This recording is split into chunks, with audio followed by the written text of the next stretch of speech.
Subhanahu wa taala, dan Allah sudah mudahkan kita dengan dua komponen suku kata alhamdulillah. Inilah yang akan membuat kita bisa selalu mendapatkan dan merasakan nikmat tersebut. Selanjutnya kita panjatkan salam hormat kita kepada utusan Allah Nabi besar Muhammad sallallahu alaihi wa ala alihi wa sahbihi wasallam, sebagaimana Allah telah perintahkan kita untuk mengucapkan salam hormat tersebut, dan sebagai balas jasa dari kebaikan manusia terbaik ini yang telah menyampaikan kepada kita ajaran Allah Subhanahu wa taala, sehingga kita bisa jadi mengenal Tuhan kita dan juga punya panduan hidup. Baik, melanjutkan di bab terakhir berhubungan dengan masalah sedekah ya, dan infak. Kita akan membahas dua poin terakhir, yaitu di halaman 58 masalah sedekah kepada para janda dan juga orang-orang miskin, dan juga ada anak-anak yatim.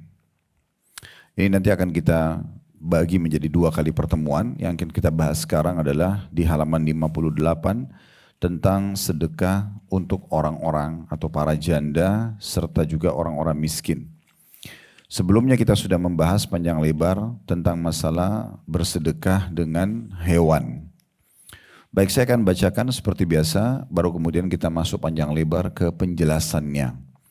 Di halaman 58 kata penulis menukil sebuah hadis dari Abu Hurairah radhiyallahu anhu, dari Nabi SAW. Beliau bersabda, "As-sa'i 'alal armalati wal miskini kal mujahidi fi sabilillah. Wa ahsibuhu qal wa kal qaimi la yaftur wa qas-saimi la yuftir." Seseorang yang membantu janda dan orang miskin seperti orang yang berjihad di jalan Allah. Dan kata perawi, saya mengira, kata Abu Hurairah, Rasulullah SAW menambahkan sabdanya, pahalanya seperti orang yang terus-menerus mendirikan sholat tanpa pernah merasa lelah, dan juga seperti orang yang berpuasa tanpa pernah berbuka. Di situ ada sedikit tambahan, as-sa'i adalah orang yang bekerja untuk kepentingan janda dan orang miskin yang berusaha mencukupi kebutuhan mereka. Ini yang diangkat oleh penulis dalil, sebuah dalil. Sekarang insya Allah kita akan coba panjang lebar masuk ke penjelasan apa yang ditujukan oleh penulis dan apa yang dimaksudkan dalam hadis Nabi SAW ini.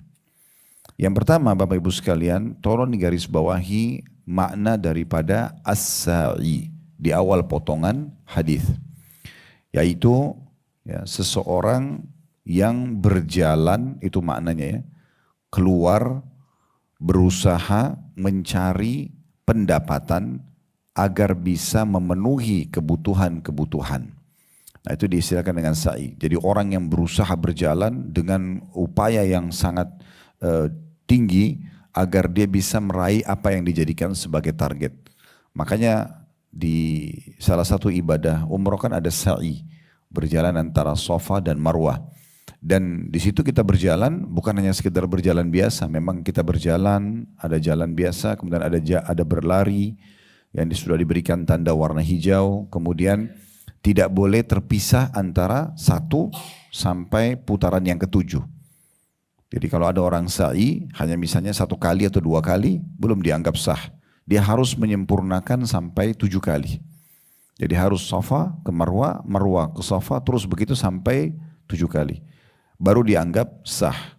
Dan itu juga keluar diambil dari istilah, sikap dan perbuatan ibunda kita Hajar alaihissalam, istri Nabi Ibrahim alaihissalam, yang pertama sekali mencontohkan sa'i itu, berjalan antara Safa dan Marwah.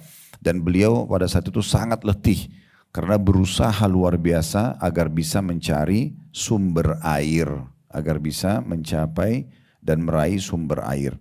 Jadi itu yang dimaksud dengan as-sa'i. Kemudian potongan yang kedua dari hadis, al-armalah, kepada armalah. Nah, armalah ini panjang lebar dijelaskan oleh para ulama tentang maknanya. Ya. Jadi ada yang mengatakan makna yang paling atau maknanya dulu secara global, ya, sebagaimana dinukil dalam kitab Al-Minhaj Syarah Sahih Muslim, ada yang mengatakan armala itu artinya semua perempuan yang tidak punya suami. Ya. Berarti di sini dan hidupnya susah. Semua perempuan yang tidak punya suami dan hidupnya susah. Jadi tidak harus janda kalau dalam makna ini. Tapi semua perempuan yang tidak ada penaungnya, tidak ada orang tuanya, tidak ada suaminya, tidak ada saudaranya yang membantu dia, maka semua muslim dimotivasi agar membantunya. Ya. Baik itu janda ataupun pernah bersuami atau bersuami kemudian cerai atau meninggal suaminya. Dan ada juga ulama yang mengatakan armala khusus janda yang diceraikan oleh suaminya. Kemudian ada juga yang mengatakan untuk menjelaskan bahwa yang dimaksud dengan armala adalah yang suaminya meninggal. Yang suaminya meninggal dan dia sama sekali tidak punya sumber pendapatan kecuali dari suaminya. Dari semua makna-makna ini berarti tidak masuk di dalamnya janda yang kaya. Ya. Berarti memang dia betul-betul orang yang tidak mampu. Ya. Dan masuk juga dalam makna tadi definisi yang disampaikan armala itu berarti kalau ada perempuan yang sudah berumur, nggak ada yang urus, sudah nenek-nenek misalnya, ataupun dia keadaannya walaupun belum tua tetapi tidak ada sama sekali menaungi.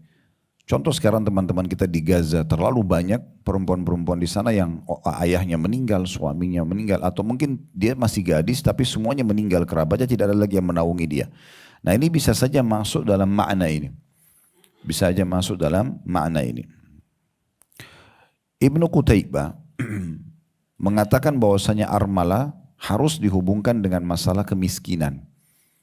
Jadi tidak masuk dalamnya janda kaya atau orang gadis kaya. Jadi ini khusus untuk orang-orang yang betul-betul memang butuh untuk disantuni. Nah biasanya istilah-istilah ini di masa dulu dipakai untuk istri-istri mujahid. Ya, jadi kalau suaminya pergi berperang, itu umumnya meninggal dunia suaminya. Nah di masa dulu umumnya wanita itu tidak ada yang bekerja. Sehingga mereka tidak ada penaungnya, nggak ada income, dia harus membiayai hidupnya. Sementara memang dalam syariat Allah Subhanahu wa taala perempuan tidak ada kewajiban bekerja. Kalau dia mau bekerja itu hukumnya cuma sunnah saja bagi dia, tambahan saja. Makanya dalam bab warisan pernah kita jelaskan wanita itu mendapatkan satu bagian, sementara perempuan dapat laki-laki dapat dua, perempuan dapat satu. Sebabnya karena perempuan sebelum menikah wajib dinafkahi oleh walinya, ayahnya kah, pamannya kah, saudaranya kah, dia tidak boleh dibiarkan terbengkalai. Begitu juga dengan setelah menikah, suaminya yang tadinya orang asing tiba-tiba diwajibkan untuk membiayai kebutuhannya, memenuhi kebutuhannya. Nah ini yang dimaksud dengan dilindunginya wanita dalam Islam. Apalagi kalau dasarnya dia tadinya sudah berumah tangga dan betul-betul bergantung kepada suaminya, maka ini berarti kemudian suaminya meninggal atau dia ditinggal, dicerai, ya, kemudian dia pun terbengkalai hidupnya, maka ini Nabi SAW jadikan sebagai sebuah sumber pendapatan pahala yang sangat besar bagi semua muslim. Jadi bukan cuma laki-laki yang bisa membantu, tapi perempuan pun bisa membantu, ibu-ibu juga bisa membantu janda-janda ini.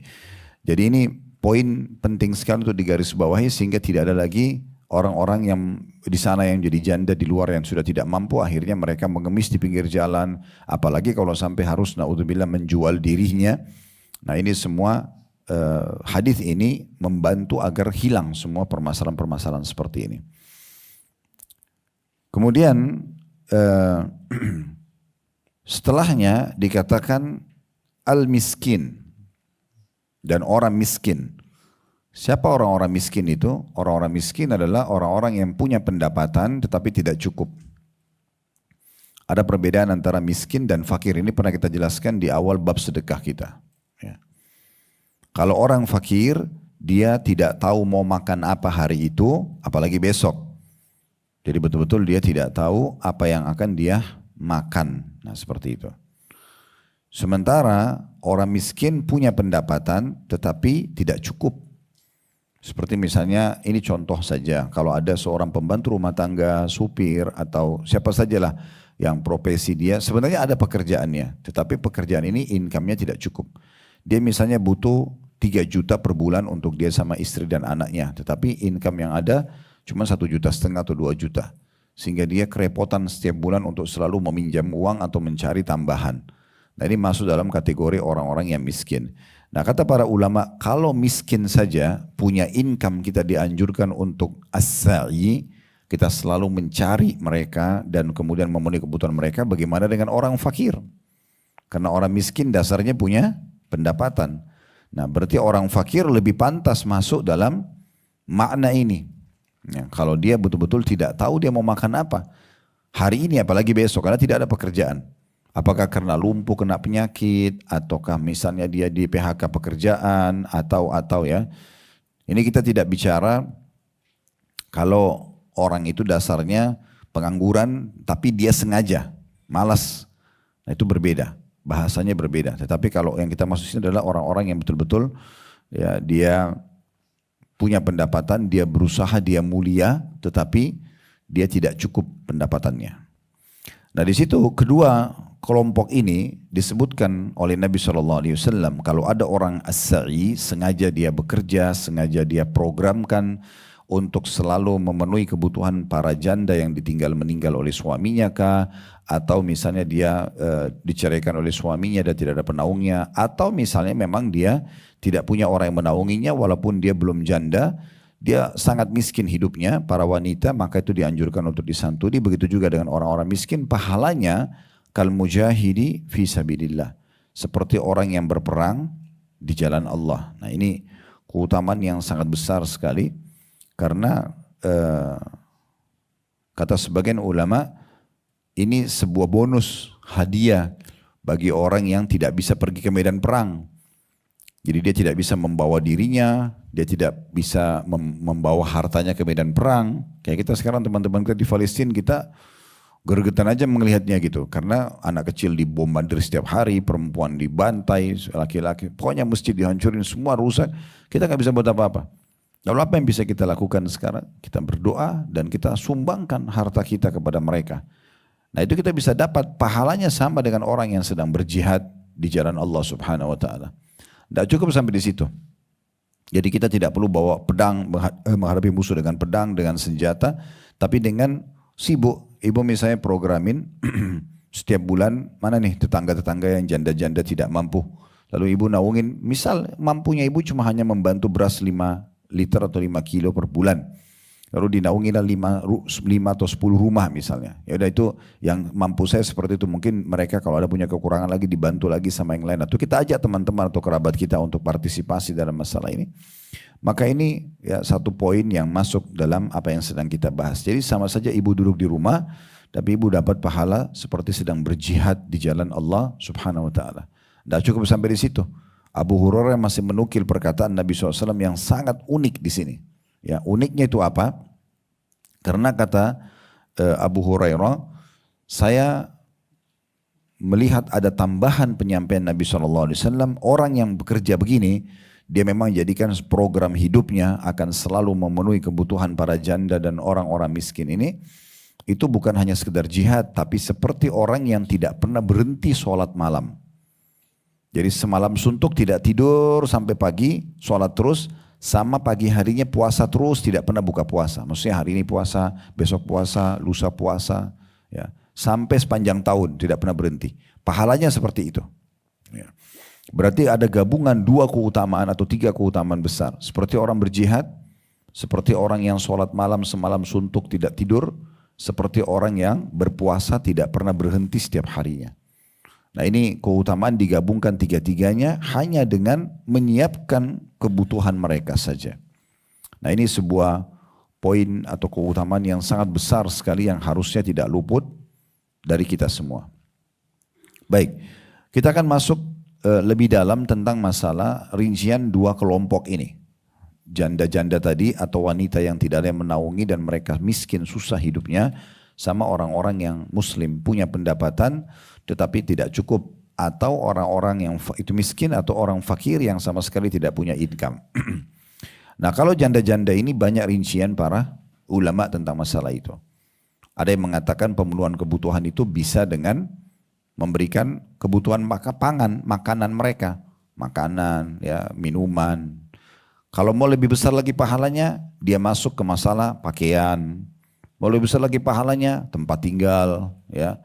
Pokoknya seperti sosok orang yang kita penuhi semua kebutuhannya. Makin lengkap kita penuhi kebutuhannya, maka makin sempurna pahalanya. Mirip kalau ada satu orang mau pergi berperang, berjihad, ibu hanya kasih makanan. Beda pahalanya dengan orang yang kasih diikutkan dengan baju perang. Beda pahalanya dengan orang yang dikasih misalnya kendaraan, senjata. Nah, makin sempurna kita membiayai seorang mujahid itu, maka makin sempurna pahala kita dapat dari dia. Ya, makanya Utsman bin Affan radhiyallahu anhu pernah menyumbang sekitar ratusan ekor kuda, seingat saya 1000 ekor ya. 990 kuda, 10 ekornya unta. Itu beliau sumbangkan di perang Tabuk kepada Nabi SAW untuk diberikan kepada para mujahid, tapi tidak sekedar memberikan tunggangannya saja, tidak hanya sekedar kuda sama unta saja, tapi beliau berikan lengkap dengan pedangnya, perisainya, baju perangnya, ya. Kalau kita masa sekarang itu mungkin botol minum ya, mereka tuh kendi-kendi minum pada saat itu, apa saja yang mujahid ini tinggal naik kuda itu sudah siap untuk berperang. Nah seperti itu. Nah ini berarti pahalanya lebih maksimal seperti itu. Jadi kalau misalnya ibu punya kemampuan, jangan bantu cuma sembakonya saja. Ya, mungkin ibu sekalian kalau dia tidak punya tempat, ibu kontrakin tempat, atau misalnya kita punya lahan kosong, dibiarkan mereka tinggal di sana. Kalau dia punya anak-anak, anak-anaknya juga kita bantu sekolahkan. Jadi intinya makin sempurna kita membantunya dari semua sisi sehingga terpenuhi kebutuhannya, maka makin sempurna pahala yang bisa didapatkan. Jadi jangan kita sebenarnya punya kemampuan tapi kita cuma pilih salah satunya. Tadi yang saya kasih opsi, kalau ibu hanya mampu memberikan beras, cuma mampu itu ya nggak masalah. Tapi kalau kita mampu untuk menaungi semuanya, kenapa tidak? Ya, jangan berikan peluang untuk ada celah di mana sebenarnya orang lain bisa masuk di situ, padahal sebenarnya kita mampu. Ya, kita mampu di situ. Kita menaungi satu orang janda, total semua kebutuhannya terpenuhi, itu lebih baik daripada kita membantu 5 orang tapi tidak terpenuhi kebutuhannya. Kayak misalnya kita memberikan satu roti besar kepada satu keluarga yang janda ini bisa dia makan sama keluarganya. Itu lebih baik daripada roti ini kita potong-potong menjadi 10, lalu kita berikan kepada 10 janda yang mungkin tidak memenuhi kebutuhan mereka. Nah, tapi kalau misalnya opsinya adalah mereka cuma minta bantuan beras, ya udah kita bantu, seperti itulah. Ya, jadi sebenarnya lebih kepada makin sempurna kita masuk dalam kehidupan mereka, maka berarti makin besar pahala yang akan diraih. Nah ini yang dimaksudkan dengan janda tersebut. Nah ini kalau kita bicara jenis-jenis bantuannya. Khusus bagi laki-laki ada bahasan sebagian ulama juga boleh mereka masuk ke bab dengan menikahi. Ya, dengan menikahi para janda-janda yang tidak mampu. Tapi di sini memang yang dimaksud adalah janda-janda miskin. Ya, mereka susah keadaannya. Sehingga kalau dia pun bawa anak dari suaminya yang meninggal, sehingga jadi anak yatim, itu ada pahala sendiri. Ini ada bahasan kita nanti di pertemuan bab terakhir atau bahasan terakhir di masalah sedekah ini. Karena anak yatim itu adalah semua anak-anak laki-laki ataupun perempuan yang meninggal ayahnya sebelum balik.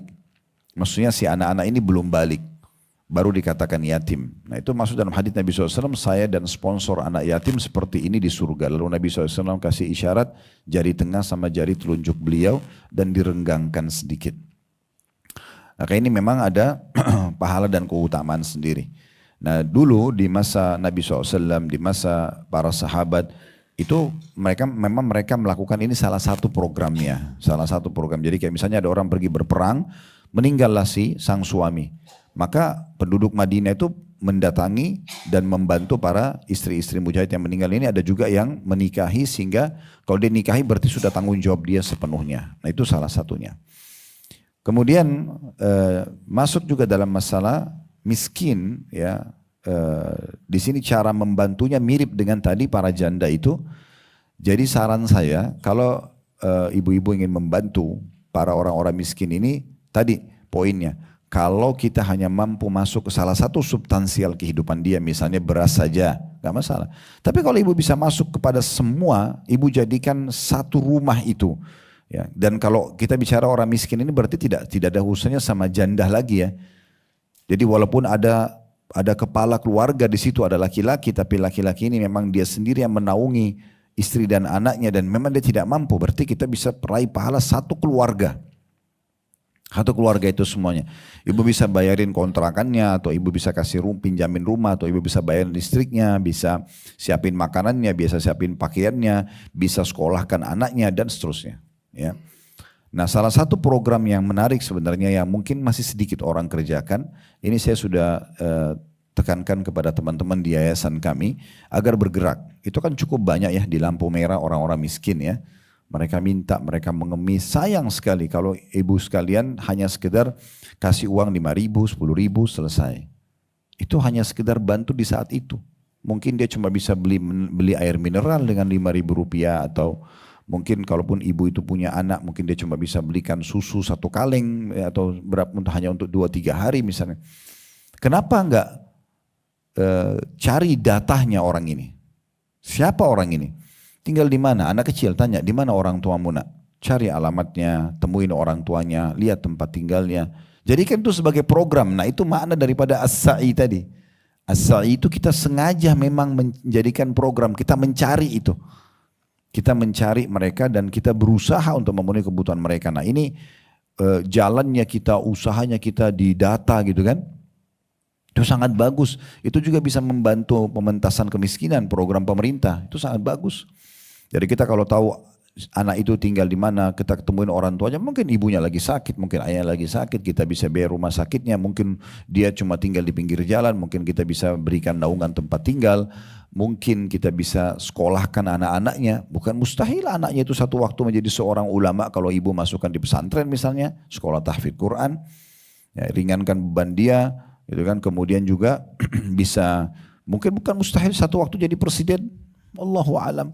Sehingga dia banyak dengan tanda tangannya, dengan keputusannya disebarkan keadilan, banyak program yang sosial yang berjalan, pendidikan berjalan, kita panen pahalanya kan gitu. Saya kasih contoh misalnya ada seorang ibu dulu di Mekah, ibu ini bukan orang kaya sebenarnya, tapi waktu masa itu masih ada masa perbudakan. Maka beliau pernah pergi ke pasar membeli seorang budak berkulit hitam. Ibu bayangkan ini yang dibeli sama dia. Budak ini sebenarnya, ini cirinya ya, badannya kurus sekali, kakinya satu pincang, ya, matanya satu agak bermasalah gitu, rambutnya keriting kecil-kecil. Tapi ibu ini beli itu sesuai dengan kemampuan dia. Budak ini tujuannya untuk membantu dia di rumah sebenarnya. Maka budak ini rupanya dengan kuasa Allah Subhanahu Wa Taala menjadi orang yang sangat baik pada ibu itu. Walaupun dia punya kekurangan fisik, tapi budak ini selalu memberikan hak ibu itu di pagi hari, di siang hari, di sore hari. Apa saja yang disuruh dia iakan, dia tidak pernah bantah, apa yang dikasih dia makan. Tapi malam harinya, ya, atau di saat ibu itu istirahat, dia pergi ke Masjid Haram, karena kebetulan di Mekah. Orang ini pergi ke Masjid Haram dan belajar dari para ulama, duduk di majelis ilmu, dengarin. Malam hari dia sholat tahajud, begitu terus. Sampai budak ini menjadi ulama besarnya Mekah. Namanya Atha bin Abi Rabah. Kalau ibu-ibu ketik searching nama Atha bin Abi Rabah, itu dinaungi oleh seorang ibu kalau tidak salah ibu ini ibu janda. Ya. Kemudian karena ibu ini melihat setiap kali kalau dia kerja, habis kerja, kalau waktu istirahat, dia gunakan maksimal. Selain menuntut ilmu, pada saat ilmunya sudah banyak, hampir mayoritas masyarakat Mekah itu datang konsultasi kepada dia. Dan tanya hukum agama segala macam gitu. Dan malam hari selalu sholat tahajud. Maka ibu ini karena ingin cari pahala, dia pergi ke di kerumunan umat Islam di sekitar Masjidil Haram. Kemudian dia mengatakan, wahai muslimin, saksikanlah sesungguhnya aku bebaskan Atha bin Abi Rabah dari keterbudakan untuk ya agama Islam dan kaum muslimin. Maka semenjak itu Atha bebas dari keterbudakan dan akhirnya dipanenlah pahalanya oleh ibu tersebut. Dan dia menjadi ulama besar. Bahkan Atha bin Abi Rabah dapat julukan alimnya ulama. gurunya para ulama. Ulama-ulama di masa itu banyak belajar sama beliau gitu ya. Ini contohnya, jadi maksimalkan dalam membantu orang. Jangan setengah-setengah. Kalau kita bisa hilangkan laparnya orang, kenapa kita cuma kasih 1 sendok nasi misalnya? Kenapa nggak kasih 1 piring? Kenapa nggak? Kalau bisa kasih nasi, kenapa nggak ikutkan sama minumnya? Kenapa nggak? Kenapa setengah-setengah gitu? Kalau bantu anaknya tetangga yang tidak mampu sekolah dia, kenapa hanya sekedar memberikan baju sekolah? Kenapa nggak belikan buku sekolahnya sekalian, pulpennya, tasnya, sepatunya? Kenapa nggak 1 paket? Sementara kita mampu. Jadi jangan setengah-setengah dalam masalah-masalah seperti ini. Makanya Nabi SAW memotivasi Bilal radhiyallahu anhu pada saat Bilal didatangi satu waktu rumahnya oleh Nabi SAW, lalu dia mengeluarkan 1 nampan gitu, isinya kurma yang sangat ranum dan kelihatan bersih, bagus banget gitu, kayak berkualitas. Maka kata Nabi SAW, apa ini Bilal?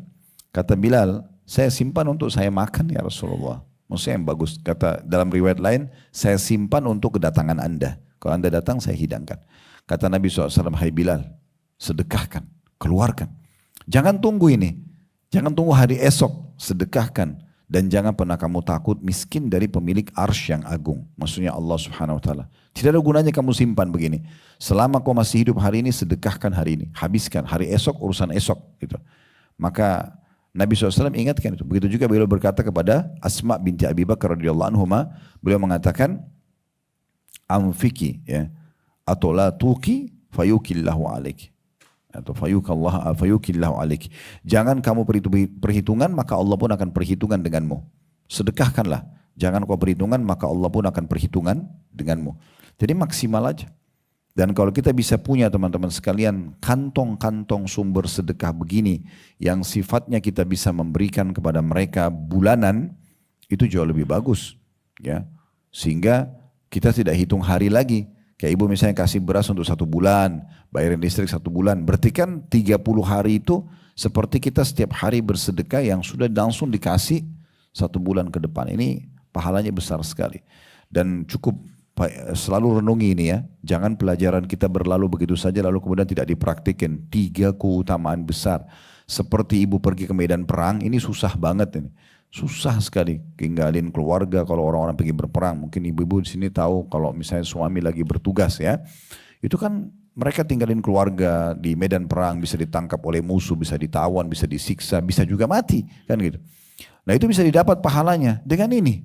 Dengan kita programin ini. Dan sama juga susah sekali untuk sholat malam tanpa berhenti. Kita sholat setengah jam aja sudah capek. 1 jam udah capek kita sholat malam. Misalnya subuh jam 5, kita sholat dari jam 4. Mungkin kita akan selesai sebelum jam 5. Itu aja kita sudah peger rasanya. Bagaimana kalau semalam suntuk dari mulai habis isya sampai pagi nggak tidur? 1 malam aja kita begitu susah karena dengan begadang, ngantuk, capek dan segala macam. Tapi bisa didapat pahalanya seperti orang semalam suntuk tidak tidur dan sholat terus dengan ini. As-sa'i, ingat as-sa'i sengaja menjadikan sebagai sebuah program, sengaja mencarikan income, sengaja mencari sumber-sumber orang-orang janda atau orang yang tadi butuh, orang miskin yang butuh bantuan itu. Begitu juga ditambah poin yang ketiga adalah seperti orang yang puasa dan tidak pernah berhenti. Ya. Tentu dalam Islam kalau kita mau puasa sunnah, ibu-ibu sekalian, kita dianjurkan puasanya itu sehari puasa sehari tidak, itu maksimal yang dikenal dengan puasa Daud ya. Karena Nabi SAW pernah menegur Amr bin As radhiyallahu anhu pada saat Amr bin As ini puasa setiap hari. Maka Nabi SAW bilang jangan kau puasa seperti itu. Kalau memang kau maksimal mau puasa, puasalah sehari, buka puasalah sehari. Nah, jadi ada perintah untuk seperti itu. Puasalah sehari, buka puasa sehari. Maka ulama mengatakan berarti maksimal ya. Kita berpuasa itu seperti puasanya Daud dan jangan lebih ya. Nah kalau orang sengaja mencari dan memenuhi kebutuhan para janda atau wanita-wanita yang tidak punya kemampuan, tidak punya naungan ya, mereka butuh bantuan, butuh uluran tangan. Kemudian juga orang-orang miskin, maka kita seperti orang yang puasa setiap hari non-stop. Sampai ada sebagian ulama terang-terangan mengatakan, bagi orang yang masih bolong-bolong sholat malamnya, orang yang masih bolong-bolong puasa sunnahnya, maka ini cara terbaik untuk menutupi kekurangan itu. Apalagi kalau dasarnya dia memang tiap malam sholat, tiap hari tiap ada kesempatan puasa dia puasa misalnya. Apalagi kalau dia puasa Daud, kemudian ditambah lagi dia bantu para janda dan orang-orang miskin ini, berarti dia sudah menggabungkan semua kebaikan-kebaikan. Ya. Maka ini poin juga perlu digarisbawahi. Baik, kita perlu menambah lebih jauh, Bapak Ibu sekalian, kalau kita lihat sebenarnya ini masuk dalam umumnya bab sedekah, ya, bab sedekah yang harusnya tidak boleh luput dari setiap orang di antara kita. Kembali saya ingatkan, dalam Islam pangkal kaya itu adalah sedekah. Itu pangkal kaya, selalu mengeluarkan di jalan Allah. Kalau kapitalis mengatakan pangkal kaya menabung, ini tidak akan pernah ketemu. Tidak akan pernah ketemu, karena kalau menabung berarti simpan. Orang yang selalu konsep hidupnya nabung, tidak akan sedekah, karena pasti dia akan berat untuk mengeluarkan, karena bagi dia bagaimana dia simpan. Kemudian muslimin atau dalam agama Islam dianjurkan kita untuk sedekah, maka keluarkan. Dan makin sering kita bersedekah, maka makin mulia jiwa kita. Itu sifat yang paling dasar yang harus kita ketahui. Dan juga sama dengan memenuhi kebutuhan-kebutuhan. Jadi sedekah ini kan bisa dalam bentuk uang, bisa dalam bentuk makanan tadi, pakaian, tempat tinggal dan segala macam. Renungi kembali hadis Bukhari Muslim yang Nabi SAW mengatakan, man kana fi hajati akhi, kana Allah fi hajati. Siapa yang memenuhi hajat saudaranya muslim, maka Allah juga akan memenuhi hajat-hajatnya. Wa man farraja an muslimin kurbatan, farrajallahu anhu biha kurbatan min kurabi yaumil qiyamah. Dan siapa yang melepaskan seorang muslim dari permasalahan-permasalahan hidupnya, ini walaupun kita hanya sekedar memberikan ide misalnya, nah dia lagi menghadapi masalah, kita berikan ide-ide yang baik, yang benar, tentu bukan malah kita menjadi provokator, ya, sehingga ingin merusak rumah tangga orang, atau malah merusak dia dari jalan yang baik menjadi ke jalan yang buruk. Tidak, kita berikan saran-saran yang baik misalnya. Maka semua itu nanti Allah juga akan keluarkan dia dari permasalahan-permasalahannya yang berat di hari kiamat. Wa man satara musliman satarahullahu yaumal qiyamah, dan barang siapa menutupi aib seorang muslim di dunia, maka Allah juga akan tutupi aibnya di akhirat nanti. Nabi SAW juga mengatakan dalam hadis yang lain, riwayatkan Bukhari Muslim, ishfa'u tu'jaru, ya, berilah pertolongan, tolong orang-orang, maka kalian juga akan diberikan balasan yang melimpah. Wa yaqdillahu ala lisan Nabi sallallahu alaihi wasallam ma syaa. Dan Allah akan memenuhi kebutuhan orang-orang itu melalui lisan nabinya Muhammad sallallahu alaihi wasallam sesuai yang Allah kehendaki. Maksudnya kalau sampai kepada Anda informasi seperti ini tapi Anda cuekin, ya udahlah, itu kan orang siapa saja yang bantu, ya udah, berarti luput dari Anda kesempatan itu. Setiap kali terlintas di benak kita teman-teman sekalian peluang untuk berzikir kah, berdoa kah, baca Quran kah, hadir majelis ilmu kah, apa saja, sholat malam, sholat duha, jenguk orang sakit, bantu orang susah, apa saja terlintas di benak kita, itu berarti Allah sedang mengirimkan sinyal kebaikan itu. Beruntunglah orang yang meraih itu. Ya, ini ingat saya pernah singgung dalam bab haji dan umroh. Jangan selalu berpikiran negatif kalau ada travel yang tawarkan paket, ada teman yang ceritakan tentang pulang umrohnya, oh berarti ini promosi. Bukan. Bisa saja mungkin itu memang panggilan dari Allah SWT supaya Anda diingatkan kembali. Beruntunglah orang yang engah dengan masalah itu. Anda dengar tetangga ada yang sakit, sampai di telinga kita. Harusnya kan kita ikut menjenguk, bukan hanya sekedar sampai informasi supaya kita raih pahala menjenguk orang sakit misalnya. Ada orang susah, ya. Kemudian kita tetangga-tetangga pada urunanlah mereka untuk membantu. Lalu kita harusnya ikut partisipasi. Jadi jangan biarkan, ya, atau menonton saja orang-orang panen pahalanya.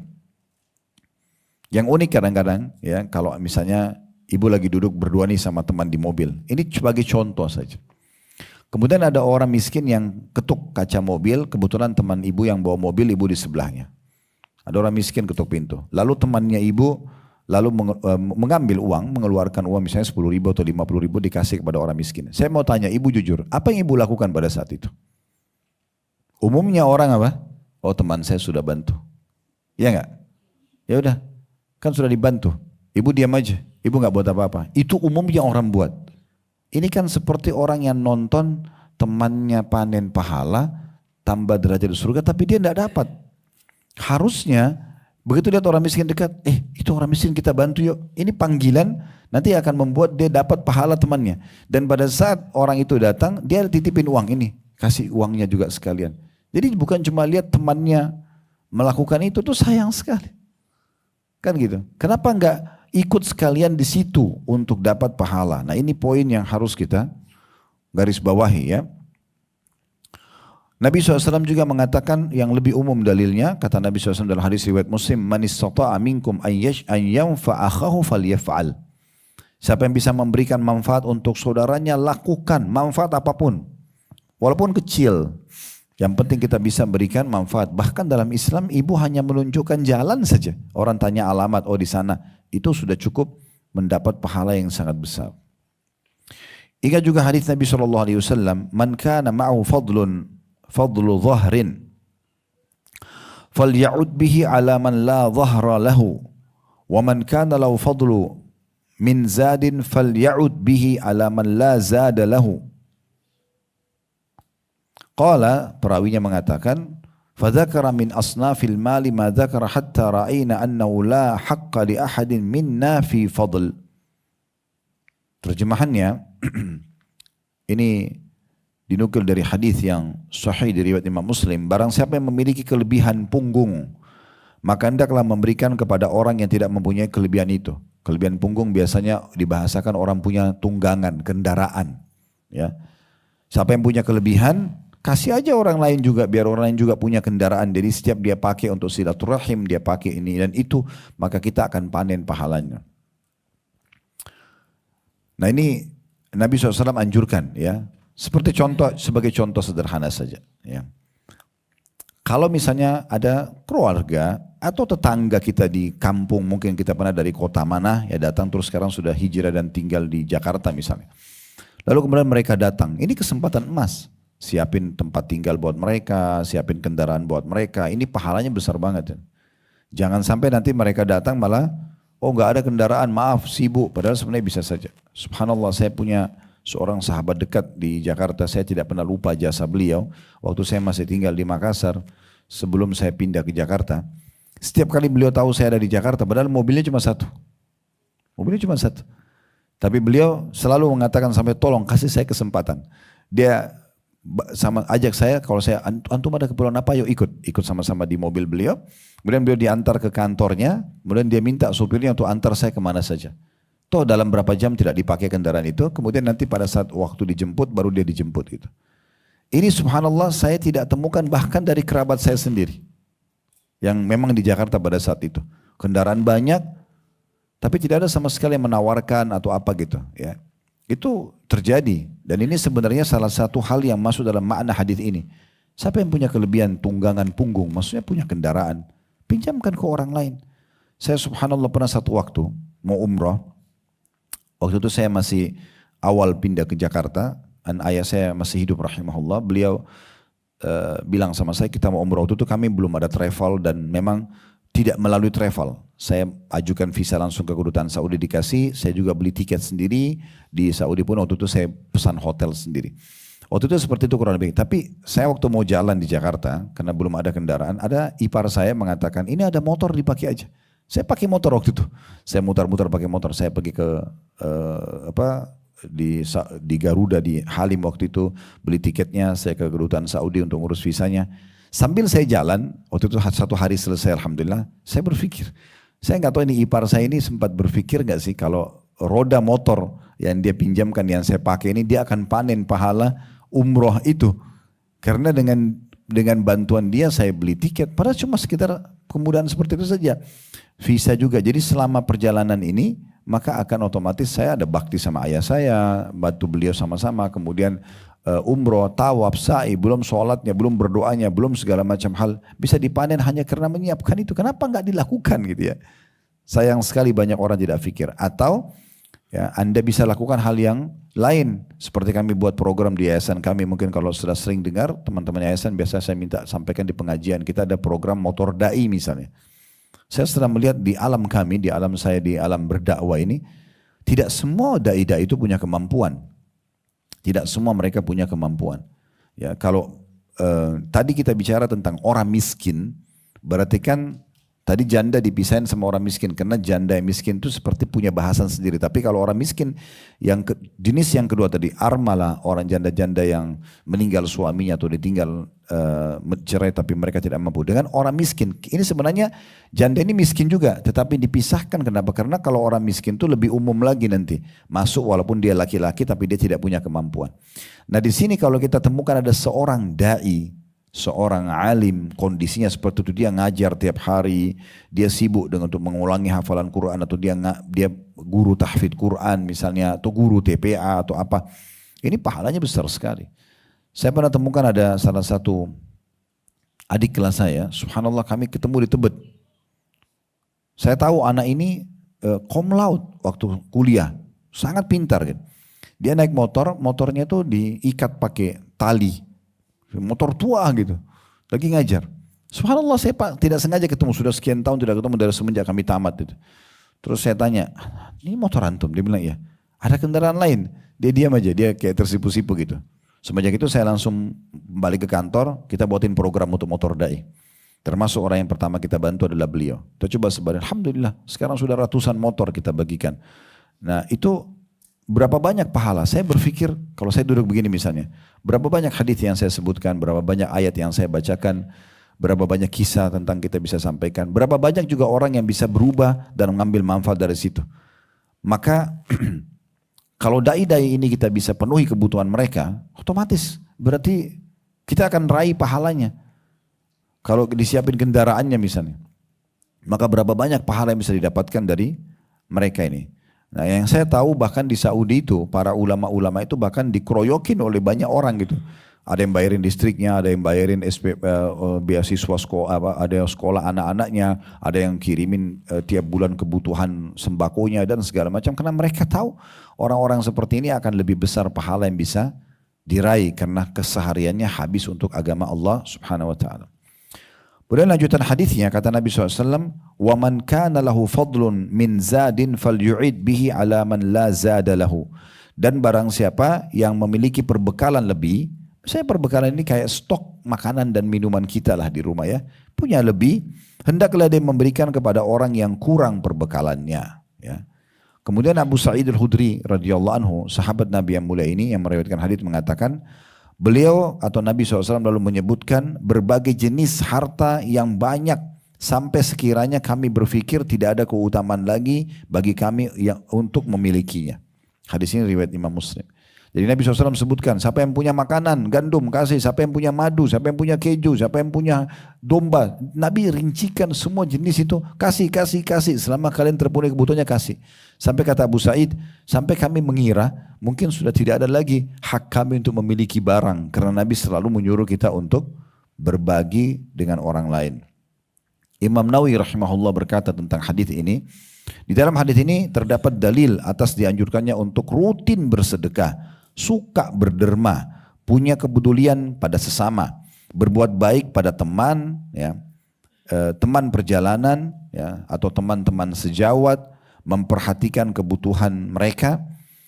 Maka sebuah perkara besar manakala sebuah kaum atau sosok sekelompok kaum mempunyai sikap kepedulian atas kebutuhan orang-orang di sekitarnya, yang mana ya beliau hanya mencukupkan dengan sekedar tawaran kepada para sahabat untuk rela membantu orang yang sedang butuh dan memberi dorongan tanpa harus diminta terlebih dahulu. Maksudnya sangat baik sekali kehidupan bermasyarakat kalau seandainya orang tidak harus nunggu orang itu minta.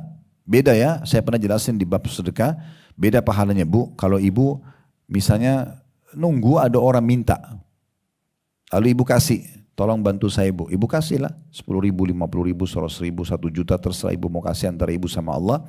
Itu beda pahalanya dengan orang yang memang, dan itu belum dihitung dermawan karena diminta baru dia kasih. Orang dermawan itu adalah orang yang kalau tidak diminta dia yang cari, memang dia butuh, dia merasa butuh dengan pahala sedekah itu. Nah itu pahalanya besar sekali.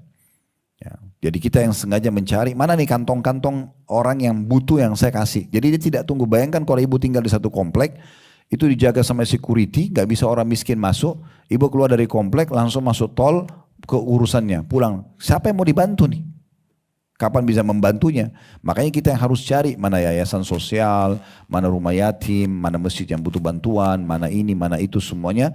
Kemudian kita bergerak untuk itu supaya kita bisa mendapat dan meraih pahala yang besar ini. Para nabi-nabi juga memang mereka sangat terkenal sekali dengan kedermawanannya. Dikisahkan misalnya dalam kisah Nabi Musa alaihissalam, ya, dalam surah Al-Qasas, ya, bagaimana beliau pada saat masuk ke Madian, beliau temukan di situ ada satu sumur. Sumur itu biasanya kalau malam ditutup sama batu besar. Dan orang pada ngambil-ngambil air di situ, terus ditemukan ada 2 orang wanita yang kebetulan mereka tidak bisa ngangkat batu itu, karena batu itu kalau sore sudah ditutup ke sumur, ini harus 10 orang yang bisa angkat batu itu karena besarnya. Nah, para nabi-nabi Allah berikan kekuatan, mereka bisa 1 orang itu sama kekuatan 10 orang laki-laki. Semua nabi-nabi begitu.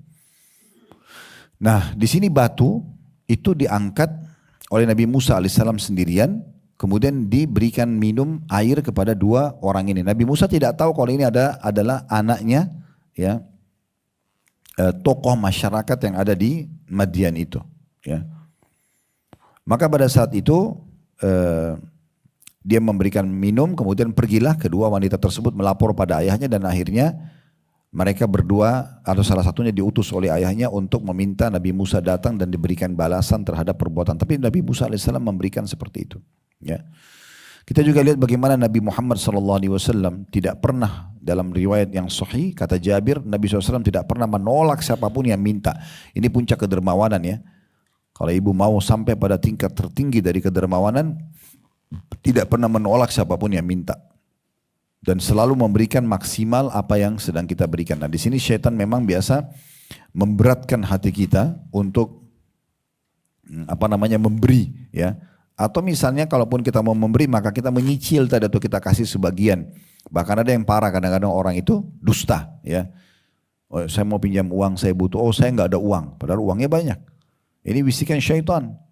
Ya, kalau dia faham bahwasanya dia bersedekah tanpa harus melihat siapa yang menerima, tapi bagaimana poin sedekahnya, mengeluarkannya itu yang menjadi target supaya dia dapat pahala dari Allah Subhanahu wa taala. Terlepas daripada penerimanya siapa, apakah dia bohong atau dia jujur, maka kita tidak akan pernah perhitungan di jalan Allah Subhanahu wa taala. Itu yang terjadi pada Nabi alaihi salatu wassalam. Nah, di saat Nabi SAW dihibur oleh istrinya Khadijah radhiyallahu anha, waktu pertama sekali beliau terima wahyu Iqra bismi rabbikal ladzi khalaq di Jabal Nur atau di Gunung Cahaya di Gua Hira, kan beliau dalam kondisi ketakutan karena pertama kali melihat Jibril alaihissalam. Waktu itu hiburan Khadijah mengatakan kepada suaminya, Nabi SAW, sungguh engkau adalah penyambung tali kerabat. Tidak mungkin Allah hinakan engkau, hai suamiku, karena engkau suka sekali silaturahim. Engkau juga suka memikul beban kesusahan orang. Ini cirinya Nabi SAW sebelum jadi Nabi. Suka membantu orang, ya. Pemberi orang yang papa, yang butuh bantuan. Penjamu tamu yang terbaik. Serta pendukung setiap upaya penegakan kebenaran dalam riwayat Bukhari. Itu ciri khasnya Nabi alaihi salatu wassalam. Dan para sahabat juga begitu. Bagaimana Abu Bakar pada saat masuk Islam, beliau punya 40.000 dinar emas, semuanya disedekahkan. Dan beliau segera selain mengajak orang untuk masuk Islam, sehingga masuk Islam di tangannya Uthman bin Affan, kemudian Talha bin Ubaidillah, Zubair bin Awam, banyak, Abdurrahman bin Auf, sahabat-sahabat yang mulia itu banyak masuk Islam di tangan Abu Bakar. Juga beliau menggunakan hartanya untuk membebaskan orang-orang dari kalangan muslimin yang nanti ke depannya itu mereka menjadi para mujahid, ahli ibadah. Yang paling terkenal kan Bilal. Jadi semenjak Bilal bebas dari keterbudakan dan menjadi muadzin Nabi, semua orang yang sholat dipanen pahalanya oleh Bilal, karena dia yang panggil hayya 'alas shalah hayya 'alal falah. Tapi ulama mengatakan Abu Bakar panen semua pahala Bilal. Nah, dia yang bebasin misalnya. Dan cukup banyak sahabat yang menjadi mujahid, ya, yang bebas di tangan Abu Bakar seperti Bilal tadi. Kemudian ada Amir bin Fuhairah, kemudian Zambara, kemudian An-Nahdiyah, ini seorang wanita dari suku Nahdiyah dan anak perempuannya, kemudian Jariyah bin Mu'amal, kemudian Ummul Abis, ya, ini semua orang-orang yang dibebaskan oleh Abu Bakar. Umar bin Khattab suka sekali keliling di malam hari mencari siapa saja yang butuh bantuan. Dan kisah yang masyhur bagaimana beliau pernah membantu seorang janda yang kelaparan karena 3 hari tidak makan sama anak-anaknya, lalu beliau masakkan sendiri dengan tangannya, beliau puaskan punya kebutuhannya. Beliau juga pernah menemukan ada seorang di malam hari Badui yang tinggal lewat Madinah, kemudian istrinya mau melahirkan. Kemudian Umar bin Khattab memanggil istrinya di malam hari tanpa ada kamera di masa itu. Tidak ada yang tahu di malam hari ini, dinukil oleh orang-orang yang menyaksikan saja Umar di malam hari sebagai raja, dan istrinya Ummu Kalthum radhiyallahu anha, anaknya Ali bin Abi Thalib, istri terakhirnya Umar, yang berduanya raja sama ratu, datang ke kemah orang Badui lalu membantu Ummu Kalthum istri Umar radhiyallahu anhu ajma'in itu membantu melahirkan wanita tersebut. Dan seterusnya, begitu banyak sekali yang mereka lakukan. Utsman bin Affan tidak berhenti-hentinya bersedekah. Ya, Ali bin Abi Thalib dengan sedekah-sedekah yang masyhur. Utsman bin Affan terlalu banyak. Beliau beli sumur rumat, beliau menyumbang tadi saya bilang 1000 ekor tunggangan untuk berperang. Ya, sampai kata Nabi SAW, tidak ada lagi yang bisa menahan Utsman masuk ke surga setelah sedekahnya pada hari ini. Ali bin Abi Thalib juga begitu. Beliau pernah memberikan 100.000 uang, ya, dinar. Ini uang yang sangat banyak, ya. Dan dia juga memberikan pakaiannya kepada seseorang yang minta kepada dia. Ya. Sebagian ulama salaf mengatakan, ya, ada orang-orang yang pernah didatangi oleh orang miskin. Kemudian orang miskin itu mengatakan, sungguh aku telah memohon kepada Allah sebelum memohon kepada Anda agar memberikanku pertolongan. Lalu kemudian orang-orang ini dengan senyum menyambutnya sambil mengatakan selamat datang bagi orang-orang yang sudah diutus oleh Allah kepada kami.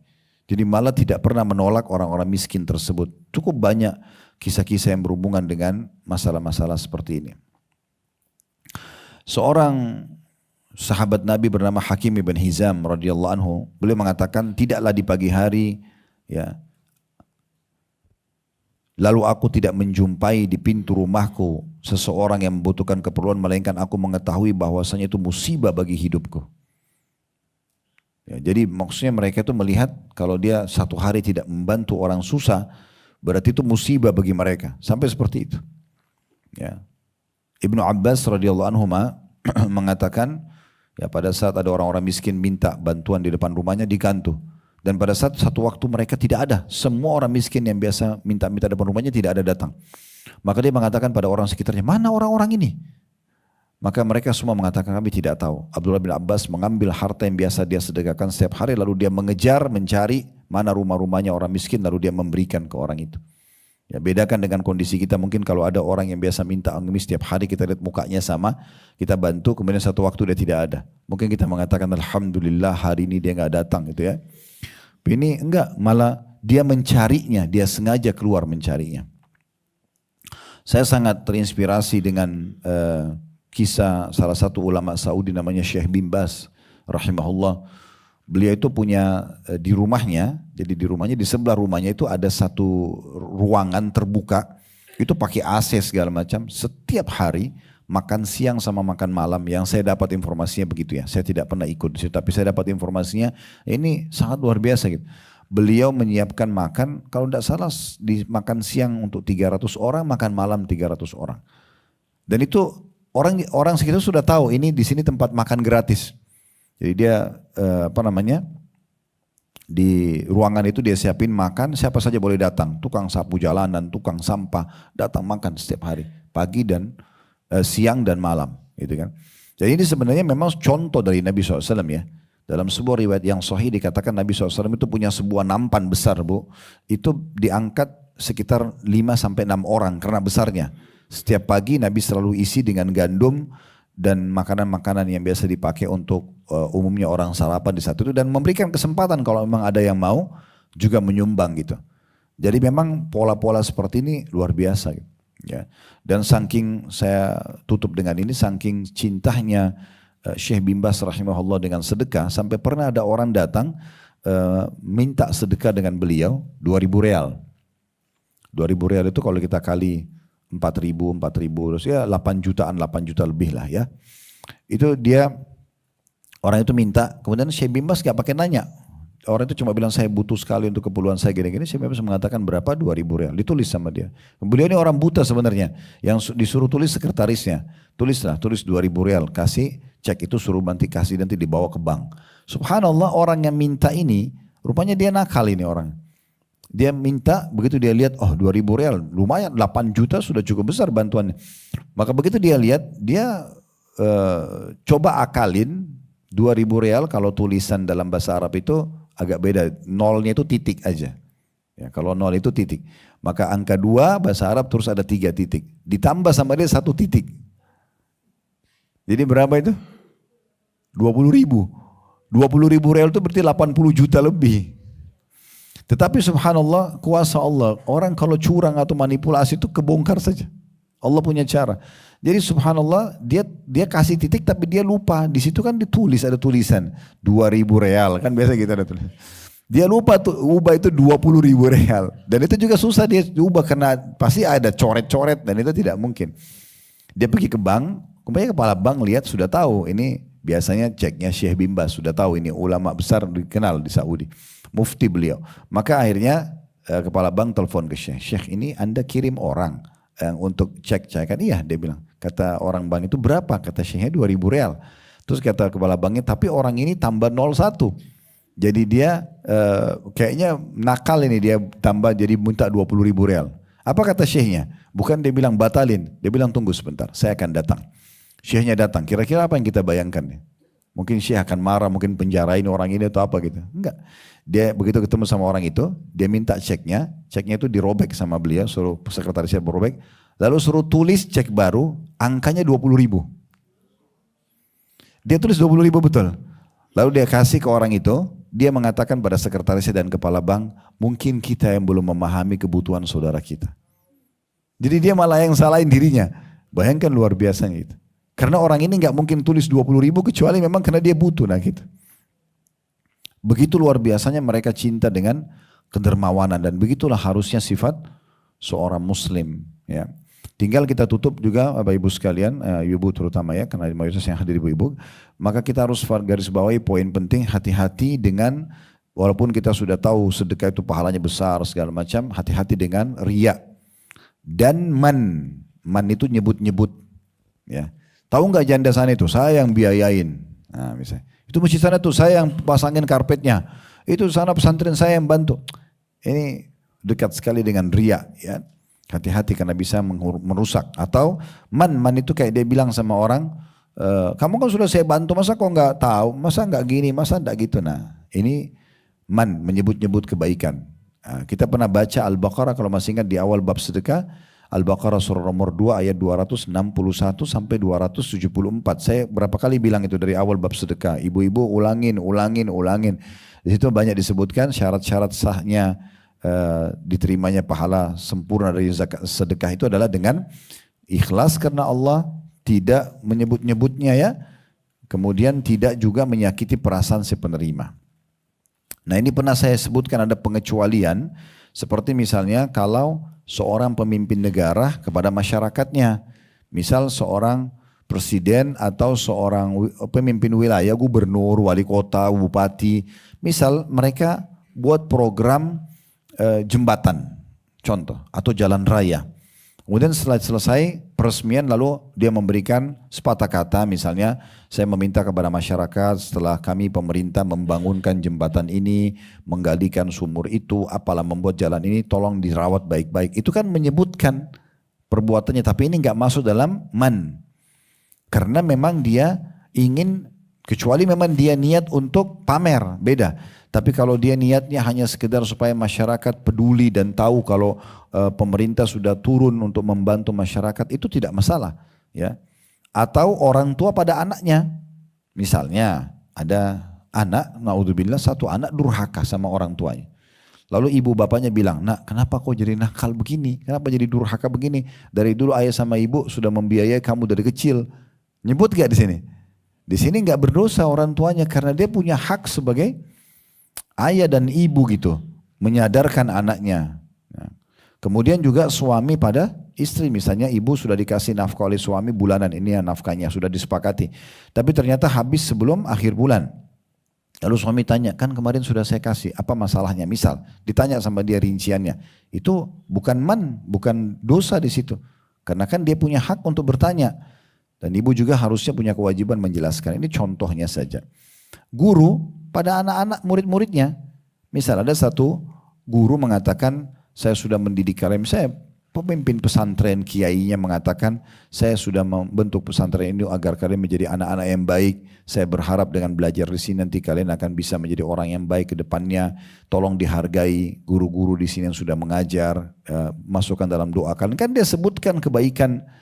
Dalam ini semua tidak masuk dalam larangan. Tapi kalau orang sengaja mau menyakiti perasaan si penerima dan dia memang bukan niatnya untuk mengingatkan saja, maka itu bisa berbahaya bagi dia, bisa hilang pahalanya. Allahu a'lam. Semoga apa yang kita bahas hari ini bermanfaat buat kita semua dan Allah terima seluruh amal saleh yang pernah kita kerjakan, yang sedang kita kerjakan, yang akan kita kerjakan sampai menjelang ajal datang nanti dengan pahala yang sempurna, dan semoga Allah memaafkan semua kesalahan kita tidak terkecuali kecil ataupun besar, sengaja tidak sengaja Allah maafkan semuanya dan Allah ganti menjadi pahala. Dan semoga saja Allah subhanahu wa ta'ala menyatukan kita semua di surga Firdaus yang tanpa hisab, menyatukan dalam majlis ilmu yang mulia ini. Selalu kita doakan agar Allah menjaga ketentraman, kedamaian, persatuan dan kesatuan serta kemerdekaan negara kita. Allah berikan kita pemimpin yang baik, yang menjalankan tugas dan amanah dengan baik. Allah selalu menjaga agar negara kita selamat dari segala mara bahaya. Serta juga Allah subhanahu wa ta'ala menjadikan contoh negara kita bagi negara-negara yang lain dalam kebaikan. Serta juga kita doakan saudara kita di Palestina, terutama di Gaza, semoga Allah ikhlaskan niat mereka, terima para syuhada mereka, mulakan Islam di tangan mereka dan tangan kita semua, dan Allah ikut sertakan kita bersama mereka di pahala, baik dengan doa, dengan harta juga dengan jiwa kita. Dan semoga Allah subhanahu wa ta'ala sekali lagi menyatukan kita semua di surga Firdausnya tanpa hisab, mana disatukan dalam majlis ilmu yang mulia ini. Allahumma amin. Kalau benar dari Allah, kalau saudara saya mohon dimaafkan. Wassallallahu nabiyana Muhammadin wa alihi wa sahbihi wa sallam. Wa akhiru da'wana alhamdulillahi rabbil alamin. Subhanakallahumma bihamdika asyhadu an la ilaha illa anta astaghfiruka wa atubu ilaik. Wassalamualaikum warahmatullahi wabarakatuh.